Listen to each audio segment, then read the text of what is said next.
For tonight's video, gonna start my series on Buffalo Trace. I am separating out the Weller line from my series and the kosher wheat recipe just because it's a different mash bill. So just much rather just keep those a little bit separate. So we're going to go through this lineup this week. We have Buffalo Trace, the regular Buffalo Trace. We have Traveler's Whiskey.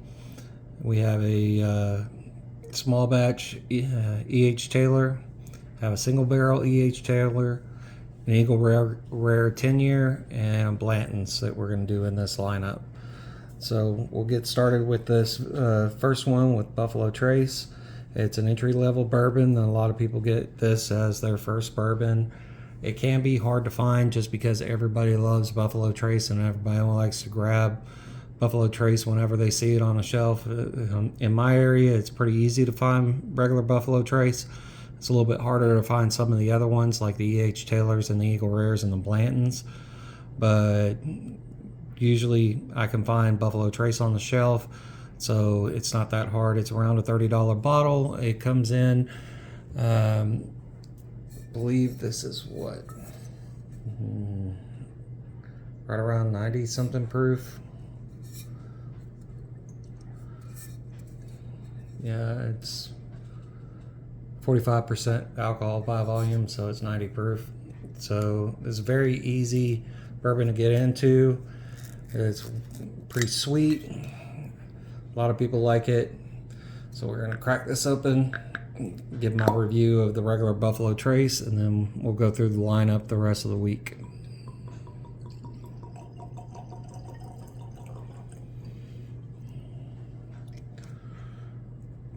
I personally like Buffalo Trace's products. I think some of them are overrated and the hunt isn't worth it on some of them. Other ones I think that are excellent and are definitely worth the hunt. But we'll get into regular Buffalo Trace. It's usually around a 6-year bourbon. From when I did the tour, they explained that it was around a 6-year bourbon. It smells very sweet.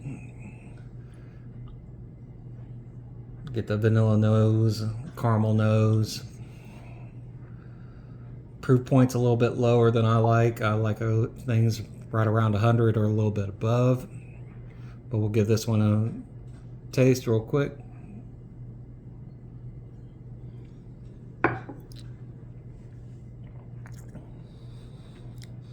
Yeah, it's good bourbon.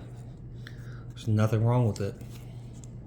On the front of the palate, you get a lot of sweetness. That vanilla kicks in.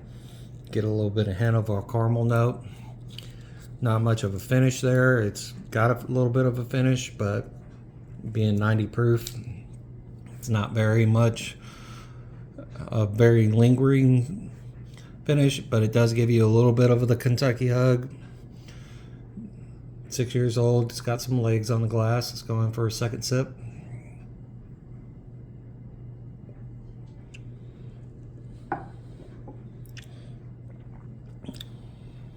Yep, same thing.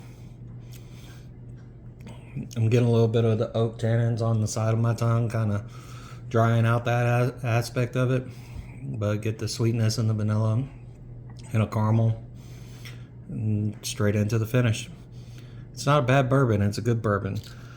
I went a different route when I was getting into bourbon. I went Tennessee whiskey route because I was a big fan of Jack.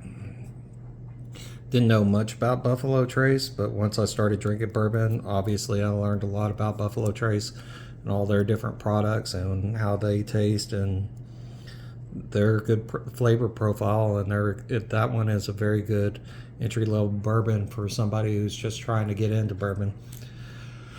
It's a good product. I'm not going to knock it at all. It's a very good product. Anyway, that'll do it for my review of Buffalo Trace. We'll do the Traveler's Whiskey tomorrow and work our way through the lineup all the way up to Blanton's. Anyway, that'll do it for this video. If you like the video, please give it a like, a follow, and a comment. I reply to all comments on my videos, and we'll see y'all in the next one.